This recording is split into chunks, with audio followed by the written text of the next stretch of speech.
just got back from doing a little Southeast road trip. It was nice. I made it into a little family vacation, a little comedy show, a little Alabama, into Atlanta, to Fort Walton, and it was nice. It was really nice. But like a comic, I want to go into a city, and I want to experience the city, like a tourist. Columbus, Georgia. So I walked into the visitor center. I'm like, I just want to go in here. I'm here for a day, for a show. Let's do this. What do you got? She's like, I got you. This is what I do.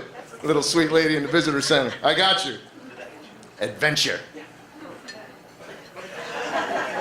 What else you got? She's like, you're an outdoorsy, I can tell. No, I'm indoorsy. You're wrong. No, it's not. No, we're going to do it. This is Columbus, Georgia. I got you. I got you pegged. Zip line. Don't clap. Hey, nothing about this that says zip line. Nothing. Nothing says zip line here. What else you got? She's like, I'm telling you, I know you. You're zip line. You might want to get another job because you suck at this. My son comes rushing up. He's like, zip line, Daddy, can we do it? I said, listen, you got to understand something. It's not about you right now. It's about me. It's about a comedy show. We're not going to do this. It's not zip lining. So after I paid for the zip line, $177. I said, where are we zip lining? We're in Columbus, Georgia. It's a city. We zip line between buildings? She goes, no, right across the Chattahoochee River. that roaring rapid right outside the door? Roaring rapid, there's 3 kayaks turned over in a helicopter trying to drop and save them. I'm not ziplining. 80 feet above a roaring rapid. I did something horrible, I'm sorry. So I pay for this thing, and I go, dude, I'm not into this. And he's like, no, you're good, trust me, you're fine. Who's been, a round of applause, who's been ziplining before?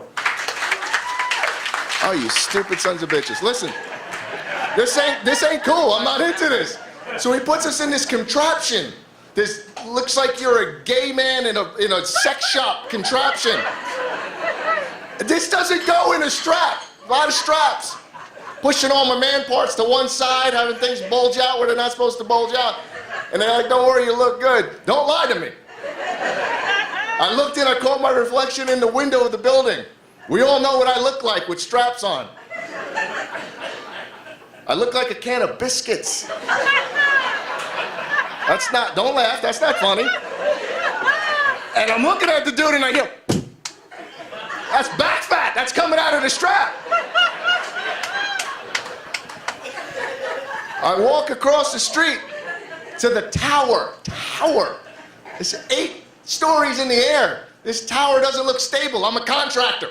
As a matter of fact, this tower looks like it was built by Jesus 2,000 years ago when he was an apprentice, not even a good carpenter, just an apprentice. I'm scared. To be honest with you, I'm a little scared. I get in there and I'm like, he's like, you're good. And then I'm like, I want to talk to the guy that's in charge of my safety. And out comes a black dude. I know, yeah, your assholes just went like that. It's all right. Where I come from, black people don't like heights, so I'm all screwed up right now. I don't know what's going on. You're not supposed to be here. And he's like, no, you're gonna be good. So I'm looking at my wife, I'm looking at my son, I'm looking at little kids and old people on the zip line ride with me. This can't be that bad, I'm overreacting. This is gonna be all right. Little man to Jesus thing, we had it, we're good. I get up on the rickety fucking thing at 800 feet in the air altitude, nose is bleeding. I get up there and I'm watching all the people and my wife's like, calm down, you're fine. I'm like, I'm not fine, this ain't fine. This shit's wiggling in the air just from a little bit of wind speed. And he starts pushing people off and he's doing this. Go ahead. You hear, yeah. All right, grandma went, all right. I got this. So I look at the guy, I'm like, listen, Jimmy Walker. I shouldn't have said that. Apparently he didn't like that comment at all, but when I'm nervous, I make stupid jokes. He pushes my wife off, she's like, ah! Me and Jimmy, let's go, JJ.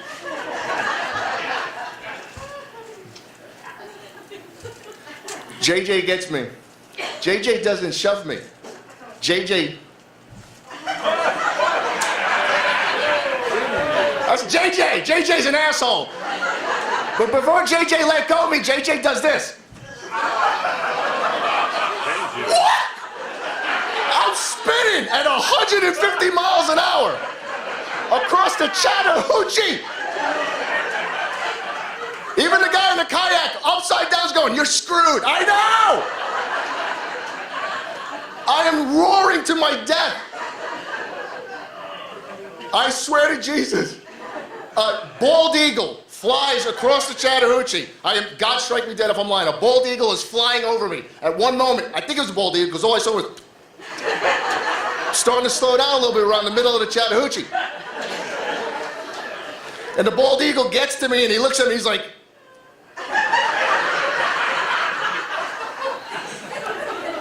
"I think I'm cool. I think I'm doing good. I'm right. I feel good. I feel at peace. I feel close to the Lord."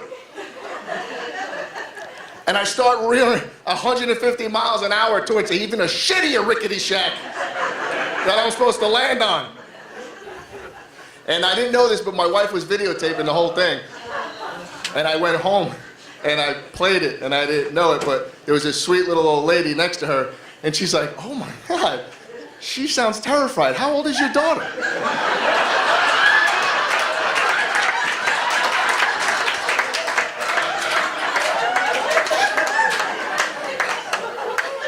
God, I wish that was a joke.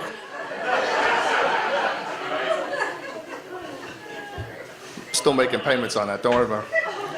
But even when I did the Daytona show, I'm like, you know what? I'm gonna treat Daytona, even though it's my home, I'm gonna treat it like a comic, and I'm gonna go through, so I decided to do something last week, and we did the escape room. Who's been to an escape room? The Daytona escape room right there on Belleville Road? I went there, I'm like, I'm gonna do this, because I grew up watching Scooby-Doo. And every minute, like 25 minutes into a 30-minute show, I always guess the villain 9 out of 10 times. This can't be that bad. Who's been to it? Round of applause, who's been? Who's been to escape room? I went.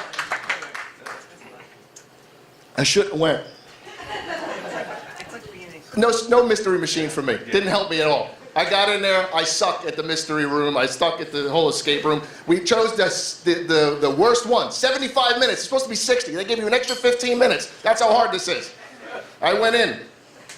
I'm borderline retarded when I get in the escape room. That's not politically correct, that's factual.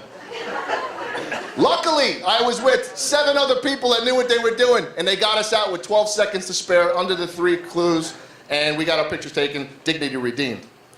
I just kind of wish I would have had the same 7 people when I got locked in the bathroom 16 minutes later, which was not part of the escape room. Just locked in the bathroom because I'm retarded. And I got scared, and not in 75 minutes either. It took me 80 minutes to be extracted out of the bathroom. And it sucked. The lights were off. I read all the clues on the bathroom stall. I called the numbers that were there. Your number was there. Your number was there. I added your number. I even took the clues. One of them wasn't right. Don't eat the big white mint. I got out. Don't recommend, don't go to the escape room. Don't go. I have a confession to make. I'm 45 years old, and my ADD is coming back stronger than ever. I'm just going to tell you that right now. It is adult ADD. It's been prescribed to me. Thank you. One other person who has admitting that they have. We all have this, so don't give me that shit. We all have it. There's medicine for it. It's called Ritalin. I forgot to take today, so this is going to be a roller coaster. It's on you. Buckle up.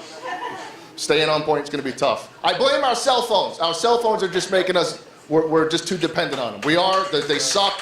I think we need to unplug every once in a while. Need some alone time. Not your kind of alone time. Just a regular alone time. You can't get away from anybody now because the phone is the computer. It's a phone. You got your cell phone. You got calls. You got text messages. Facebook Messenger. You got Facebook, Instagram if you're creepy enough to be on that. Emails. You can't get away. The old days. Remember the old days? Someone called you Friday at 5 o'clock. You didn't want to talk to them. Monday. Hey, sorry, dude, I wasn't around. My wife cleared the message on the answer machine. Remember that? The answer machine? She deleted it. No. If someone calls you today and you don't answer the phone, they don't want to talk to you. They should just change your outgoing message. I'm sorry I missed your call. I don't want to talk to you. I don't. If it takes 3 days, I really don't want to talk to you. You're basically saying, instead of talking to you, I'd rather have diarrhea. That's what you're saying. That's disgusting. That's a horrible way to go. But think about it. If you say, I'm going to a meeting, I got to go. I'm going to a meeting. So I know, but what are you doing later? I'm going in a meeting. I gotta go. Go tell him that you gotta have number 3. You're off the phone, it's good. That's the cell phone, I don't like it. And I'm dependent on this now too, because now everything is text. I got mad at text because I said text is ruining our generation.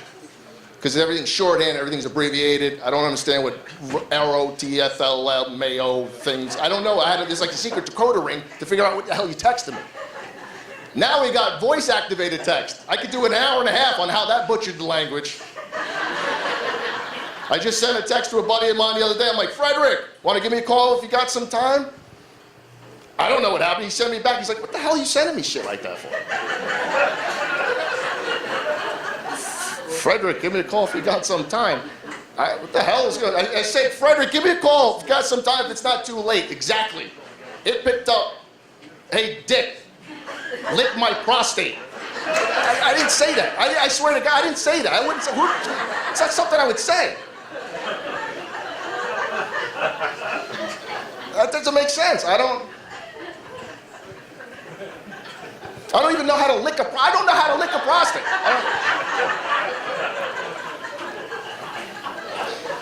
This is how dependent we are. I was at a show in Atlanta. We were at Stone Mountain. I was at a mountain. I had no cell reception. Nothing. And I had to send my agent a check from the show and tell him when I could be available for the next show. So I told my wife, I'm like, I got no signal. I can't even get on my bank account and transfer funds. She goes, what's the big deal? I can't get on my Zelle. I can't get on it. She goes, I brought my checkbook. What? I'm like, it doesn't matter if you have a checkbook. I can't send an email to tell them about Wednesday. She goes, we're in a hotel. Write them a note. What are you, Amish?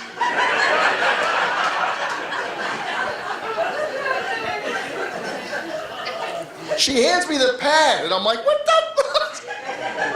I held it up, I'm like, dear Lenny. It's been a long time. I write a note. Tell Lenny, I'm available Wednesday night, but I stopped because I'm so dependent on email and squiggly lines and right-clicking, spell check. I didn't know how to spell Wednesday. I know there's an N, I didn't know where it went. So I don't look like an asshole, so I pushed it to Saturday night. Because I'm confident spelling Saturday night. Thank you, Bay City Rollers. If you are not old enough to understand that joke, you are a douchebag. S-A-T-U-R-T-A-Y. That is stuck in your head. That's on you. Holy shit. ADD, that's a fantastic thing to have, huh? I am celebrating still, because I never really we were sick. My wife and I just celebrated our anniversary, but we were sick for it. So I decided the last show, we went and we did a little like bed and breakfast thing. Huh? Kabish? 21 years of marriage. Thank you. I know, consecutively. Same person in a row, the whole 9. And I thought I'd get a little romantic. We took her to the show in a hotel, Kabish, you know what I'm saying? But I'm like, I can't have sex with her because I brought my son. I don't know what the hell I was thinking. I took him too because I love him. I do. I don't like him. There's a difference. Some of the parents know what I mean. I only have one. I told my buddy he has 3 kids. I'm like, which one? You got to figure out. You like one more than the others. I don't give a shit. He's like, that's not true. I'm like, you're full of shit. You guys aren't going to admit it, but and he's like, you have 1 kid. I like him the most. But I would totally tell which one I didn't like if I had 3. But he cramped the whole romantic thing, and I'm like, and I love him. Seriously, I would. I'd lay on a train track for this kid. He was my life. Not with a train coming. I'm just like, freaking stupid. I'm just saying. You love your kid. You take a bullet for a kid, like a grazing bullet. Nothing sentimental. I don't want to lie to you. I know most of you. I'm 45. I'm not dead. I can make another one. I'm just saying.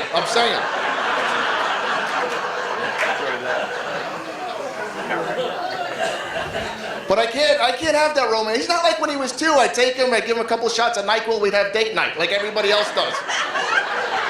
I can't do that anymore. He's 14 and a half years old and he fights back. It's stupid. I tried it last year, 20th anniversary. I took him, gave him a shot of NyQuil. Didn't give him enough. He woke up in the middle of it. That was disgusting. Therapy's going good. Thank you for asking.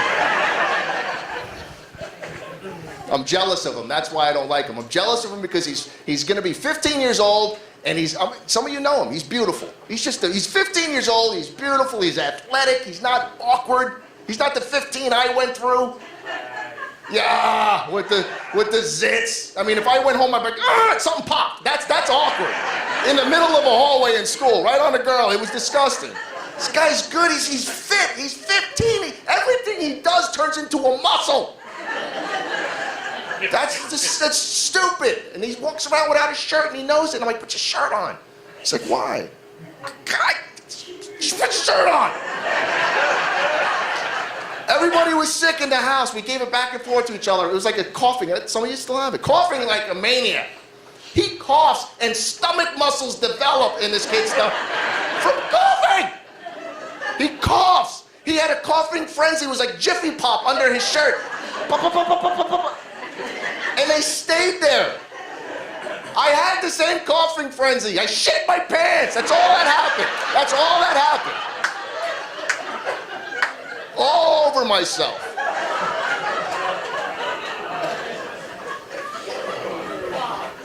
He's even a good spitter because he plays baseball. They teach you how to hit, how to spit, how to grab your crotch. That's all they do. He's good at it. He spit 25 feet across the street once.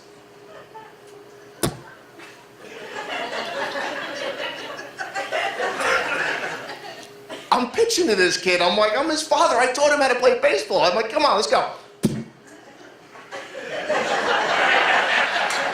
It didn't clear my stomach. I don't know when that started happening. That's annoying. And he's smart too, which really pisses me off. And he's got nice hair. He's a dick. He's smart. He came home, he told me, Mommy was like, Mommy told me to tell you my GPA is 4.28. See, this is why you get throat punched, because of that. Right? Oh. So right away, I'm a tough dad. I'm like, why isn't it a 5? He says it's out of 4. I said, a 4.28 out of 4? I didn't even know that was possible. I said, I had the same GPA when I was in high school. Without the 4, just the 0.28 part. That's all. Are you kidding me? This kid is smart. But he's the kid, I don't know. Parents, where are my parents at? Parents. I don't know if it's just this kid, but it started around 5th grade when he proved to you that you can't help him with his homework anymore. Because we're a product of the 70s. And some shit called Common Core came in, and if you're not drawing boxes, it's 2 + 2. I don't need a freaking diagram for this. He comes into and my wife walks up to me, she's like, he's been doing homework for a while. Why don't you see if you can give him a hand? A college-educated man. I said, what do you got, buddy? It looks like you need some help. He's like, you're not going to be able to do this. It's 5th grade science. I think I got it. He's like, all right, what's mitosis? What else you got? And it pissed me off because for a second I'm like, oh shit. I forgot what mitosis was. We all knew what mitosis was 30 years ago when we needed to, but then I grow hair on my balls and I don't need to know anymore.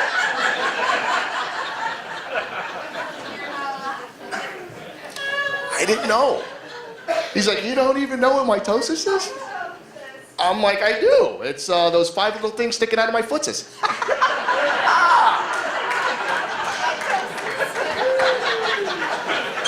Which is about to go in your asses in a minute.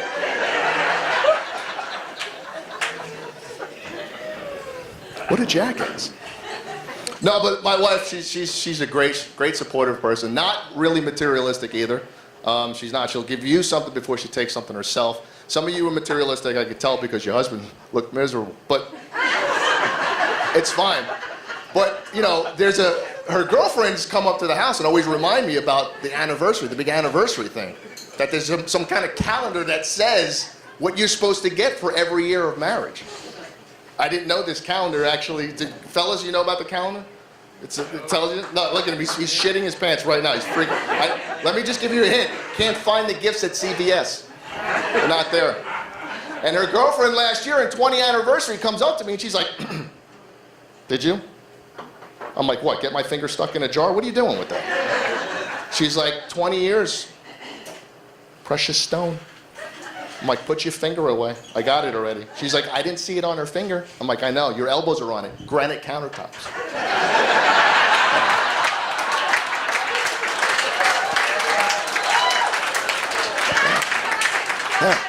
Yeah. It makes a shitty wedding band, but a beautiful island. It does. She's like, "Well, you can make up for it next year. Next year is rare metals." Woo! Okay, get away from me. Got it already. Powder-coated aluminum patio furniture. But she says she's not materialistic. I'm serious. She goes, "I just wanted something simple. I just want to do something we've never done before. Go somewhere we've never gone." I said, "Okay, how bad is this?" She hands me a flyer to a nightclub in Orlando.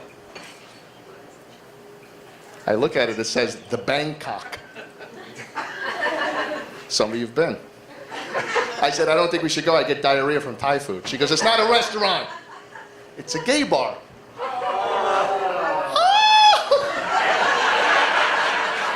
Oh, shit.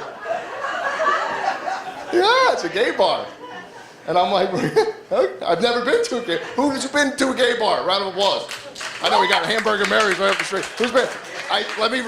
Sorry, I screwed it up. Who here that's straight has ever been to a gay bar? All right, it's the same amount of people. That's good. Very cultural. I did not go. Sir, you look terrified. The same guy with the bald head, just like you. You ever been to a gay bar? You have, right? Hamburger Mary's. You work in there? That's good. No, all right. You had the look. I didn't get it. I went. Who's not been to a gay bar? We're guys.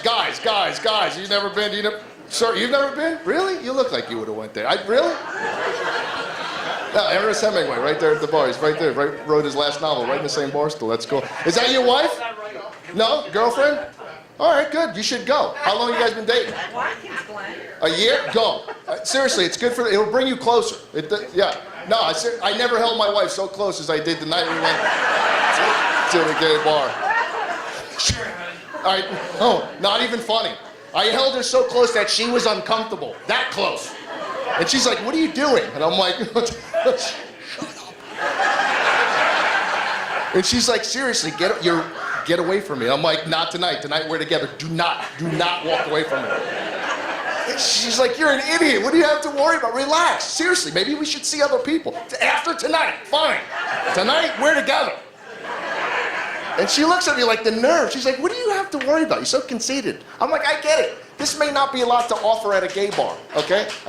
All right. Okay, settle down. This may not be a lot to offer at a gay bar, but this can crack a walnut. You understand me? I don't need this getting out. But I went, full disclosure, I went and I had a blast because they drink like hell at the gay bar. Shot after shot after shot. Check your inseam. Shot.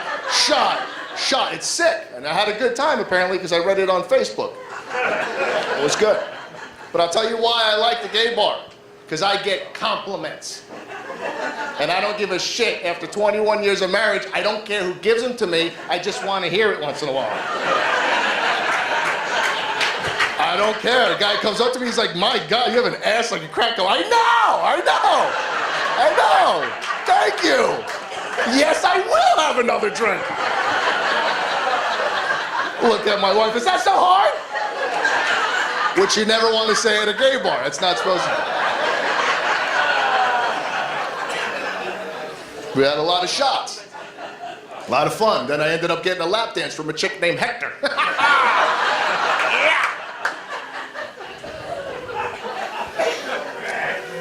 Probably should have told the people that don't know me I am not politically correct. I hope that's not going to be a problem tonight. We all right? Yep. Oh, shit. All right, just want to make sure. I can give you the politically correct show. It's just nothing but knock-knock jokes that I pulled up from Google. It sucks. But this is the adult crowd, so we're all right. We're good. I don't want to make anybody uncomfortable. That's not why you came out. That's not why I do comedy. That's why I just want to talk about gays, Muslims, and black people for a little bit. Just a little. I love it too.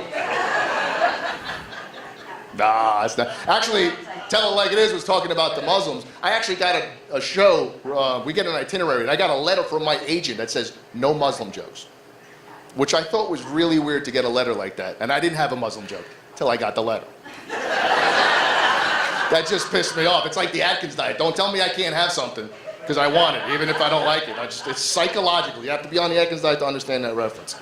But I don't have a Muslim joke, because I don't make fun of people's... He's like, I said, why? Let me ask you why. He goes, stay away from it. It's too soon. From 9/11? That's like 18... What are you talking about? He's like, it's racist. First of all, Muslim is a religion. You're an asshole. And I will not make fun of people's religion, because I'm Catholic, and we have our own issues. Yeah, we do. Where's my Catholics at? Ah, a lot of baggage. We got a lot of baggage. We do. But it's a great religion to be if you're a comic, because where else can you do what I do on a Friday and Saturday night, and then go Sunday, put a little extra cabbage in a basket, and get a brand new week? Capiche? That's nice. That's nice. I like it. I do. I like it. But it's weird because I walk in there, now my church sends ushers from my church to my shows, which is bullshit. I don't like that. Because then on Sunday, I put like a couple dollars in there, and the guy's like, I just put it in. He goes, I was at your show last night. Early or late? Late.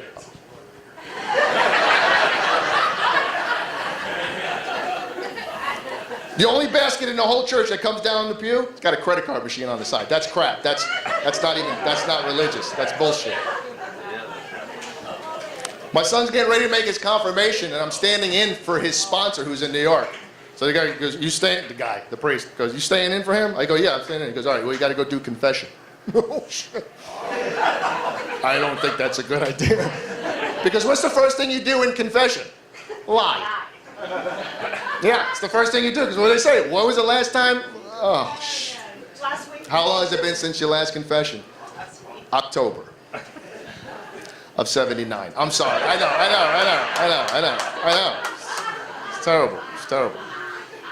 I feel really bad, but when I was done with this man, he was sweating profusely.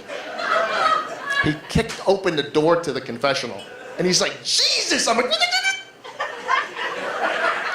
I'm pretty sure you're not supposed to say, don't say it. I go, is it bad? He goes, bad? I go, what do I got to do? There's a line of people behind me. He goes, just give me 100 Hail Marys and 100 Our Fathers. Are you you know how much time that's going to take? Are you kidding me? Can we do the Italian version? He goes, yeah, okay. 2 Benjamin Franklins and an Andrew Jackson. That's what I'm talking about. That's what I'm talking about. That's what I'm talking about.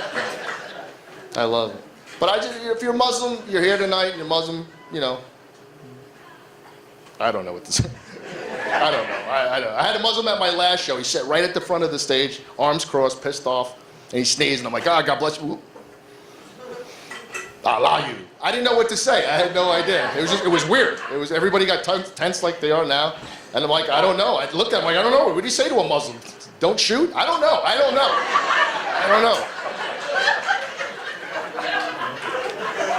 I have no idea.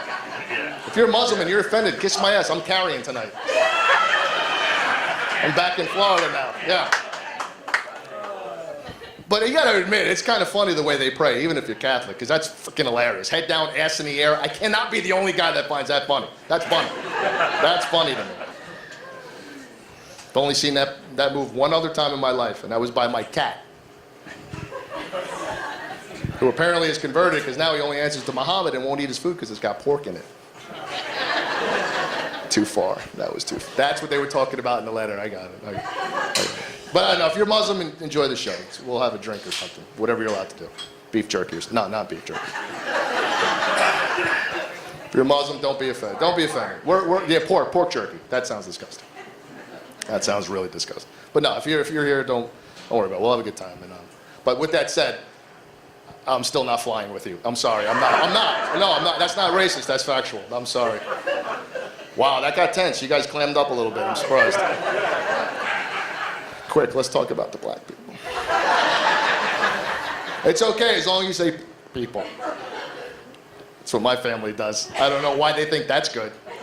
You get that? Anybody else in the family do that? My grandmother, God rest her soul, she used to do that all the time. I used to bait her too. Graham, where'd you get the chicken? You know where I got the chicken? Oh, I don't know. I was gonna tell a friend where you get it. Down in neighborhood. Are you calling? Went through a tunnel. I don't know what. You just dropped the. I didn't hear it. She's like, you're an idiot. Then she gets mad. And she's like, you heard me. I got it from the place. Neighborhood. That's fantastic. I love. Does that work for you? I'm gonna ask you right now. Does that work? No, that don't. You're outnumbered. You're like, oh shit. No, it's all right. It ruined me. I grew up like that. I thought that was right. I didn't know how to do it. It ruined me. I can't even go to a coffee place and order coffee now because of that. I go into Starbucks. I'm like, I'll take a venti. Leave room for cream? No, I take it.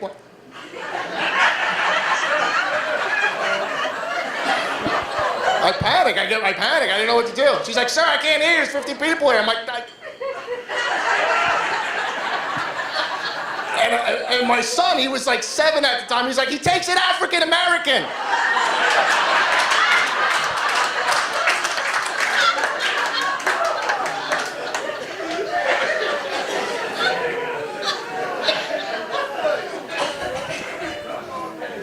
Unbelievable.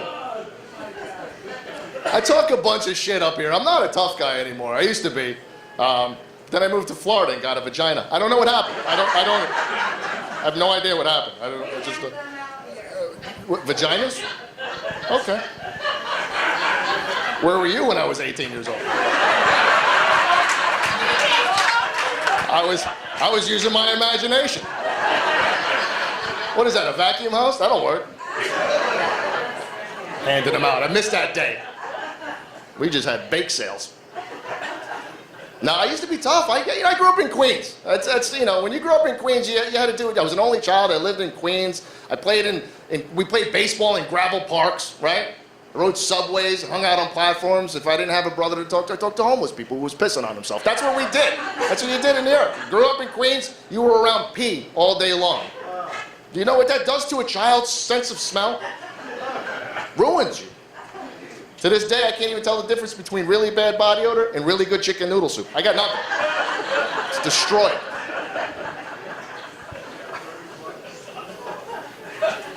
You too? All right. But I used to talk a bunch of shit. I'm not that tough. I'm not that tough. My doctor pointed out the fact that I'm out of shape. I needed him to do that. Same thing, go in there, I lie to him too. You eating right? Yeah, I'm working. My doctor's here tonight. I don't want to embarrass him because he's not into that, but we'll just say Dr. Schmavid Schmilmeyer. He's here tonight. I got a bone to pick with the doctors in the house too because they always do the same shit. They go right in the office and what is the first thing they make you do? No. What the hell doctor you go? No. That's that special doctor. That's that doctor that's handing out vaginas on 95. No. Oh, they make you check your weight. The first thing they do, it pisses me off. My appointment's always at 1 o'clock. We both know I enter the fucking pizza place. We both know this. It's on my shirt. And I walk into the place, he's like, the nurse, just jump up on the scale. I don't think so. And you don't deduct clothes and jewelry and shit, so you just walk up there, you're already setting off the tone. So I'm like, look, I work in construction, I got boots on. Just jump on the scale, I don't have time for this. No, you know what? This is bullshit. I started taking off my shoes. I emptied my pockets. I took off my clothes. I went right down to the suit that God gave me. This is not a big deal. Everybody weighs themselves naked. I don't understand why she's getting all pissed off at me. She's like, what are you doing? I go, I'm getting undressed because you're taking my weight. She's like, sir. I'm like, you're a nurse. This is a professional thing. Why are you pissed off? She goes, we're in the lobby. I didn't design the place. This is your issue.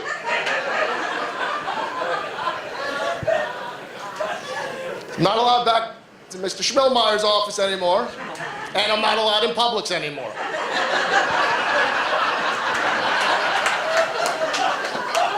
37 years at Publix. Some random heckling shit going on here. 37 years at Publix. We give vaginas away. That's the BOGO you were talking about. All right. I'll buy one, get one. All right. That's not bad. But I realized I'm not as tough as I thought I was when I had a little altercation at my last show in the parking lot, which I'm not proud of at 45 years old. But wasn't with a black guy or a Muslim, believe it or not. It was with our state bird, the palmetto bug. Yeah, all the way in the panhandle, still caught me. I don't give a shit if you have been here a long time or not. When one of those creeps up on you, you turn into a bitch. You really do. You really do. Who's not originally from Florida? Right? Close. North of the Mason-Dixon line? All right, north of the in the back. They tell you about that when you move down? Nah, because they need the tax revenue. Yeah, they need to put that shit in the billboard or in the flyer on 95 along with the free vaginas to let you know what you're coming to. I was 13 years old the first time I witnessed the bug. 13 when my parents decided to stop at this gorgeous resort south of the border.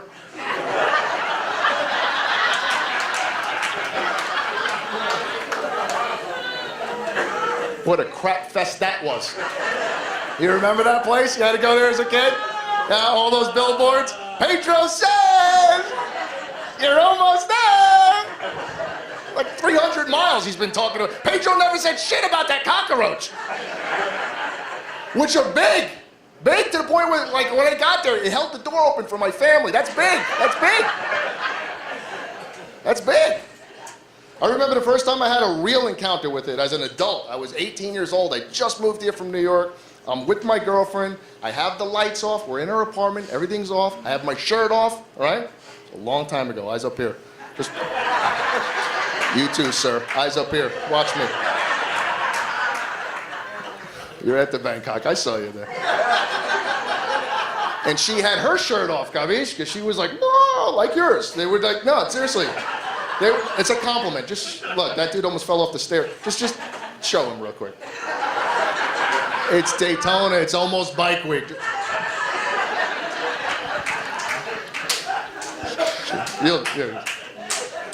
It was nice. They were good. You should check them out. They were good.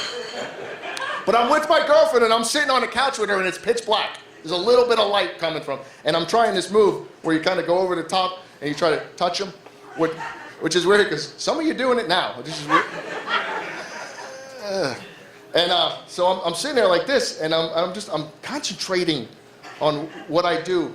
And I look up, and I see something squeezing out of the air conditioning vent. That's a really weird place to see a gerbil. I've never seen it. No, it was big, but these were bigger. So I went to do what I do best, and I ignored it, and I'm sitting there, and I'm trying to get to the promised land, and I kind of take my eyes off of it, and then like in 10 minutes I feel this in the middle of my chest. Oh shit, were you there? Because you look familiar to me too. No, you do. Yeah. 92, spring break? No. Choo choo ka-choo.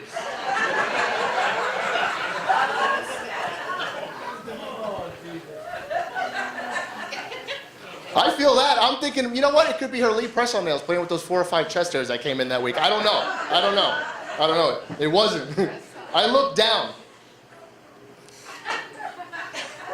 This pterodactyl is in the middle of my chest. I don't know what's going on. And she's like, what is it? And I'm like, well, nothing. Because, you know, if she sees this, there's none of this, right? I can't have this. I can't. So I'm like, I got it. I'm from Queen. Nothing scares me. So I went like that. Just.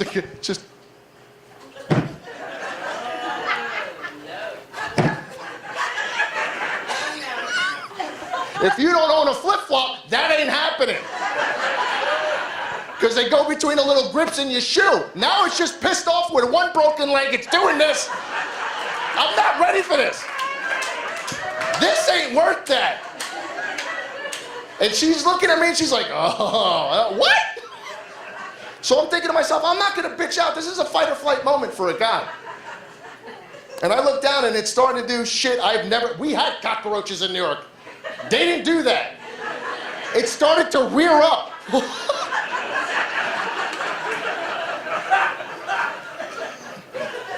And it started to hiss. They don't hiss in New York. They're hissing.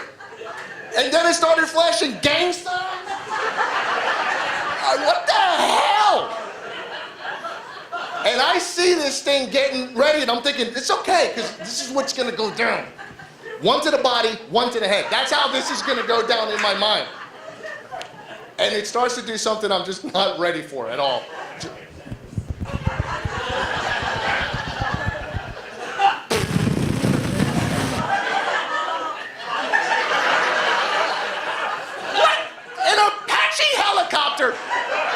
In a Vietnam War movie, just sitting there hovering with that gunner pilot with the broken leg. I got you, bitch. Ah! My voice never reached that, even in puberty. And I'm like, what the? And she distracts me like some selfish bitch. And it goes right on my neck. And this turns into, what the fuck? What? Ah! Which I never learned in boxing. They don't teach you that. I needed a rape whistle. That's what I needed. And while I was trying to defend her honor, I knocked the only light source out of the room. Out, complete darkness now. But I'm still swinging because I'm not gay. And I hear a crunch, and everything stops. And I go, oh, I still got it.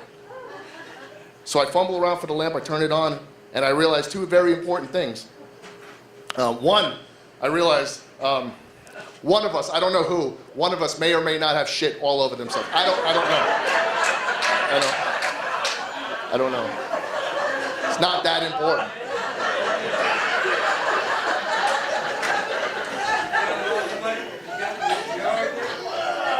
Not that important. The other thing I realized is that this chick can't take a left hook. I do not hit women, do not take that from my show, but I knocked her the hell out. Leg back, out cold.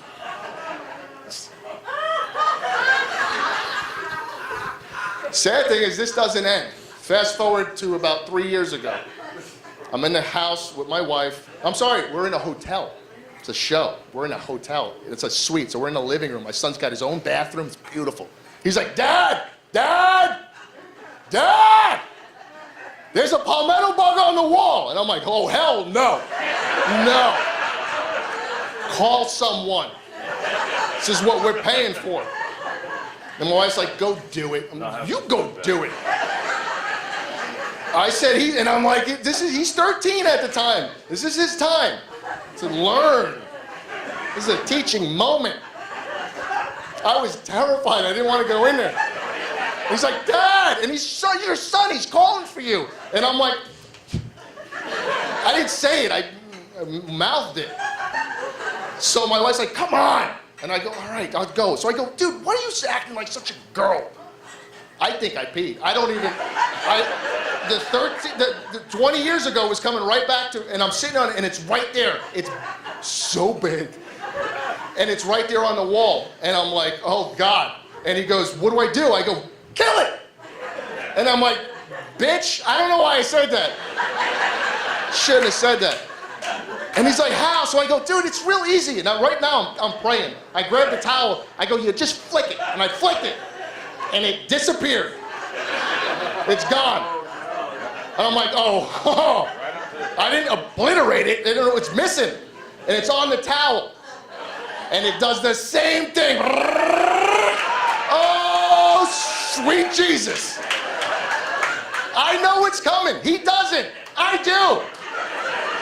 It's like it happened in slow motion. It started to fly at me. And I did the worst thing I could think of. I pulled my son in front.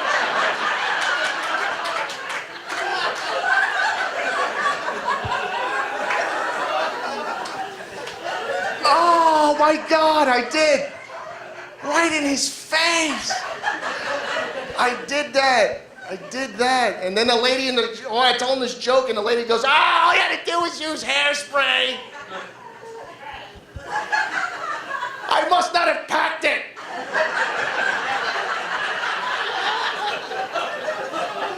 I don't know why I share that. Oh my God, I gotta get through this. That's going forever. Oh my God. Did I yell at you about hairspray today? I think you did. Again, must have forgot to pack it. Unbelievable.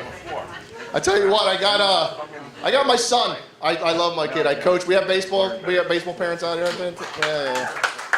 I just finished my 10 years. My son's in high school now playing baseball, and I don't play anymore. And I don't coach anymore. I haven't played in a long time. But I was trying to figure out his generation's in trouble. I'm trying to figure out why your generation is so screwed. Mine wasn't. Yours is. And I'm trying to figure it out. And it hit me on a warm, muggy, like April evening when I was forced to hand out trophies to the last place baseball team. We got obliterated in a championship game, and the guy goes, here's your trophies. I go, no, the other team won. He goes, no, these are for you. I'm like, we didn't win a game all year. He goes, I know, this is their trophies. That's what it is. You got a trophy for doing absolutely nothing. And we got a trophy. And I said, that's the problem. He's got 44 trophies in his room. 44 trophies. He's 14 and a half years old. He's got 44 trophies. It looks like Cooperstown. I grew up, I had 2 trophies. 2, that's it. And I said, oh my God, you guys have no idea how to lose. That's what's going to be your downfall. You don't know how to lose. We knew how to lose, right? We got to teach our kids that it's okay to lose. Go home and tell your kids it's okay to lose. You can't just go giving out trophies for no reason. I'm like, holy shit. I'm like, dude, you got to understand something. When you get knocked on your ass, you get up and you fight harder. That's what winners are. We went to school with these guys. They're entrepreneurs. They got their ass handed to them. They turned out to be warriors. We like those guys. They're entrepreneurs. They're movers and shakers. Then you got the other side who loses and cries and their parents sue the school. They have the team removed. The sport is eliminated. I want my trophies. We know them too. We call them liberals. It's not really...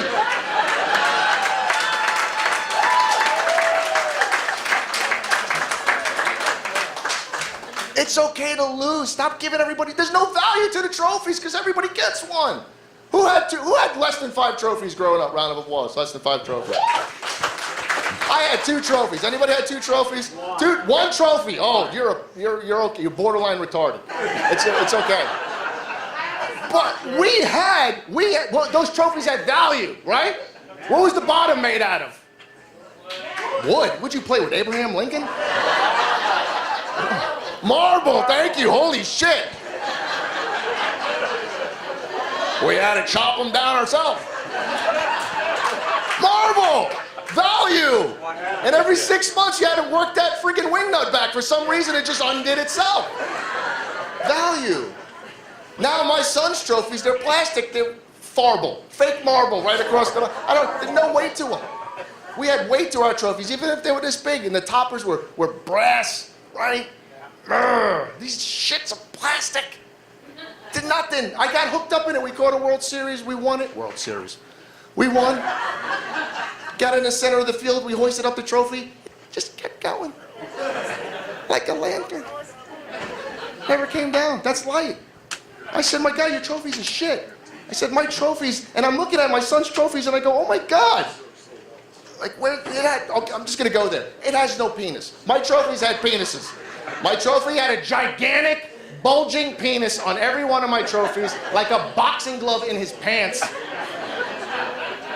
which was inspiring for a child. Be like, Coach, is that what it's going to look like? And he's like, yeah, unless you're Irish. Yeah. I'm like, oh my God, but you know who bought you like Ron Jeremy posed for my trophies as a kid. My son's trophies, nothing. Who posed for you? Caitlyn Jenner? What's going on? Nothing. Nothing.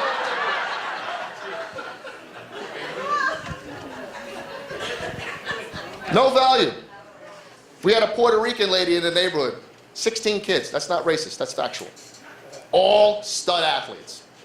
She empty nested. She took all the trophies apart, took the bottoms, resurfaced her talent. That's value. That's on HGTV. That's just for real.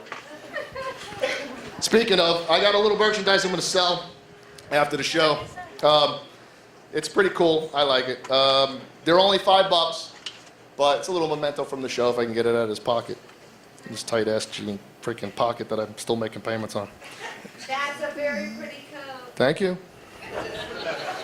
This is shot glass that says participation award. Because you guys are swell. And you deserve something. But in the spirit of true Little League, you don't earn these, you buy them. So I got these after. I do want to say, if any of those, we have any parents that are coaches? We have any parent coaches out there? God bless you guys. God bless you. It's the unsung hero. No pay, shit job, no appreciation. You can't get out of it. It's like the mafia. You think you're out, they pull you back in, they put your kid on a team with no coach. That's how it works. Let me give you a piece of advice. My wife told me, don't tell anybody you're a comic while you're coaching. Here's the deal. If you find out that your kid, your grandkid, your nephew, whatever it is on a team where their coach is a comic, get them off the team. Because we have no filter. It's bad. It's bad. And where's my baseball coaches at? You got any baseball coaches in the house? You? All right, good. What's the first thing, see how truthful you are. What's the first thing you do when you get your roster? What do you do? First thing. You, right there. What's the first thing you do when you get your roster? See how truthful you are. First thing I do when I get your roster. Yeah.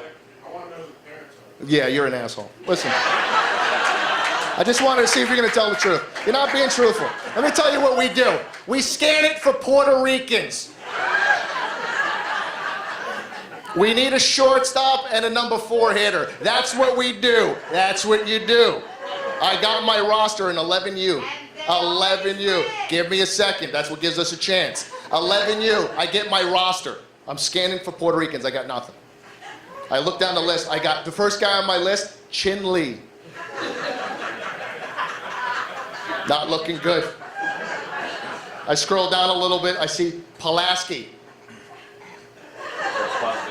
And another Pulaski, twins. Okay, Pulaski's not gonna help me. Not gonna help me. A Leroy, maybe I got some speed. Maybe. I got an O'Shaughnessy, that's great. Now his dad's bar is gonna sponsor the team. I see a Rosenstein, that's awesome if I need someone to run this frickin' statistic sheet. What am I doing with this? And I get mad. And then all of a sudden, the guy comes down to me, hands me a late-minute roster add-on, which you know is the retarded kid. And I flip it over and it says, Rodriguez. There's a shot. We got a shot. That's what it is. So I'm waiting for Rodriguez. He's not there yet. He's 11. He's probably taking his girlfriend to the clinic. I don't know. I'm not judging. I got a game happening in about 15 minutes. I need shit to happen. So I go up to Pulaski because Pulaski's thick. He's like an athlete. I'm thinking maybe the gods are shining on me a little bit. So I look up at Pulaski. I say, hey, you play? Yeah, coach.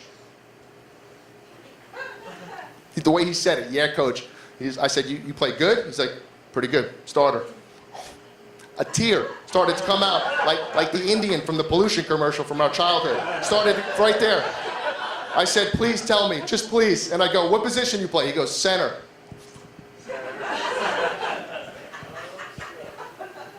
I go, okay, here it comes. Your brother. Here it comes. Window licker. I know it's coming. He goes, honestly, coach, he's better than me.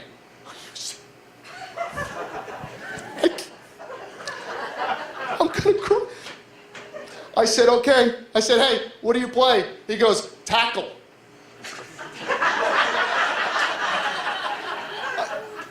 What?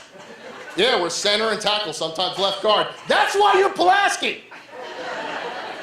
I have no shot. I'm scared now. Now all of a sudden, the game is about to start. I don't have Rodriguez, and then, like an angel's trumpet, I hear what sounds like a weed whacker blowing through the parking lot, with some kind of bass thumping shit pouring out of the top of the car. It's all metallic-y. I'm thinking, Rodriguez! And he comes into the parking lot.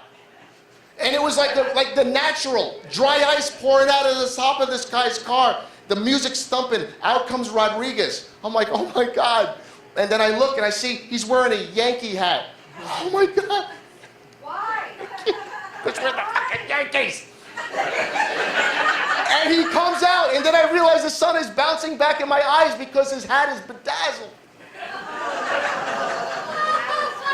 Why? For those who don't know, bedazzle's freaking rhinestones where the emblem's supposed to be. And I'm like, no! And I scan down and I see his jersey, which is homemade, is off his shoulder. No! And I scan down lower and it says Jankies with a J. No! And it's tied in a knot. Tied in a knot! What the hell is wrong with you? Was your dad a backup dancer to Wham? What is happening? And then his dad pulls out of the other side of the car, because I don't know what that is, and he's dressed the exact same way. And he comes running up to me, he's like, Coach, I'm here. Oh my God. I want to pitch. Yeah, I'm a comic, and I'm thinking this is a child. He's like, I want to pitch. And I'm like, holy shit. Give it some time, because I'm pretty sure you're going to be catching too.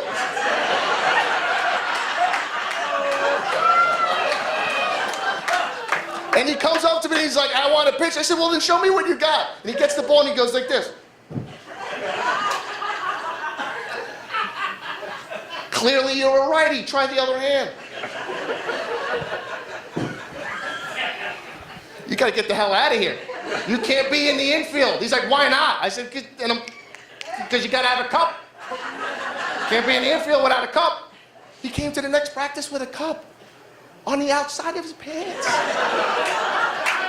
Bedazzled. And I'm like, you can't do this to me. I'm like, this isn't funny. You need to go to right field. But do me a favor, wake me up before you go. Dude, I said that. I don't know why. Screw you, that's a Wham joke. You know how hard that is to work into a bit? Look at the women. They always get pissed off when I say it. I didn't say it to his face. I said it in a careless whisper. We got through the season. We got through it. All the parents came up to me like they always do. Oh my God, they had such fun. I don't know why, but the kids loved you. Thank you, it was great. It was great having you. And then comes the mom, dad. Still don't know what this dude came right up to me. He's like, I can't believe you couldn't even teach my kid how to pitch straight. You didn't even teach him how to grow up straight. What the hell are you talking about me? It's on now. And I looked at this dude, I'm like, dude. And I'm like, seriously, I'm not here to crush your kid's dreams. I'm not here to crush your kid. I'm not here to say that your kids will never take the field again. I'm just saying be prepared, because if he does, it's going to be at halftime with a baton in his hand. Gloves are off. He knows. So I went up to him and he's like, I know you. And I'm like, oh shit, this is it. This is it. I said, all right, cat's out of the bag. My wife told me to keep it a secret, but I won't. I'm a comic. Maybe you saw me at one of my shows. He goes, I don't do comedy. Clearly. So I don't know. Maybe I saw you at your job. Where do you work? The Bangkok. Holy shit, Hector! It's got the sound! Ladies and gentlemen, that is my time. My name is Rico Sita. I love you guys. Thank you so much.